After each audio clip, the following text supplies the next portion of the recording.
What if I told you that most people in your life are not your friends? Yeah, they smile with you, they laugh with you, they have a good time with you, but when life hits you, they just disappear. And if you do not understand this today, then you might waste years trusting the wrong people and losing yourself in that process. Hi, this is Atmaguru Korak Day, and today we are going to break a dangerous illusion. What actually defines a good friend? By the end of this video, I'll tell you a very touching story about friendship.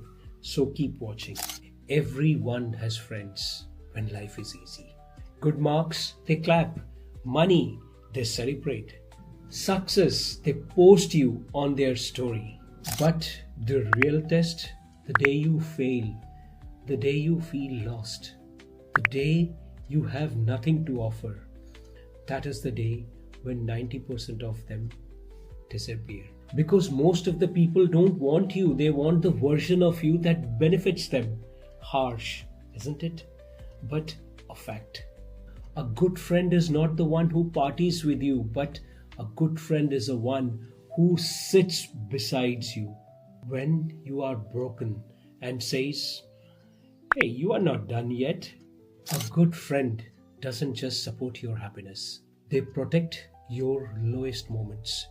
Let's get deeper. A good friend will tell you the truth, even if it hurts. Call out your excuses instead of clapping for your comfort.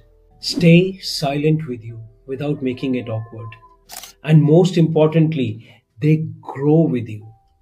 Because if your friendship is only about fun, it is not friendship, it is entertainment with people. And here is the most powerful part. Your true friend doesn't compete with you. They don't secretly feel jealous when you win. They feel proud of you. Because your growth doesn't threaten them, it inspires them. But let's be honest, finding someone like this is rare. So instead of asking, "Do I have good friends?" rather ask yourself, "Am I a good friend?" Because the energy you give is the energy you attract. If you gossip, complain, and stay negative, you'll attract the same. But if you become someone who is loyal, honest, and strong, you won't need to search for good friends then. They will find you. This is strange. We spend years learning how to win, how to earn more, build more, become more. We learn how to read markets, read the room, read people. But almost no one teaches us how to be a friend. And today I'm going to tell you about that. Not the let's catch up sometimes kind. I mean the kind of friends that stays. Let me tell you the story of Matt. From the outside, Matt had everything figured out. By 32, he had created a company that people around envied. His name showed up in articles all over. His phone never stopped buzzing. Investor, clients, invitations. He was the kind of person people wanted to be around, but not the kind of person whom people truly knew about. And the strange part, he himself even didn't notice it in the beginning. Because success is loud and deafening, and loneliness is quiet and haunting. One night after a long event, those kind of events where everyone laughs too loudly, and compliments sound slightly rehearsed. And Matt got into his car. No music, no phone calls, just silence. And for the first time in years, he felt it. No pressure, just emptiness. He scrolled through his contacts, hundreds of names, powerful people, interesting people. But there wasn't a single person he could call and say, "Hey, I'm not okay." Not even one. A week later, something small happened. He ran into someone from his past, an old college acquaintance named Deepak. Deepak wasn't particularly successful by world standards. No flashy job, no headlines, just a regular life. But Deepak did something unusual. He looked at Matt not with admiration, not with curiosity, but with recognition, and he asked a dangerous question to him. Are you actually happy? Now, most people do not ask such a questions, and Favor would wait for the answer. Matt laughed it off at first and gave a polished reply. You know how it is, busy, growing, big things happening. Deepak nodded, and then he said something simple. You didn't answer my question.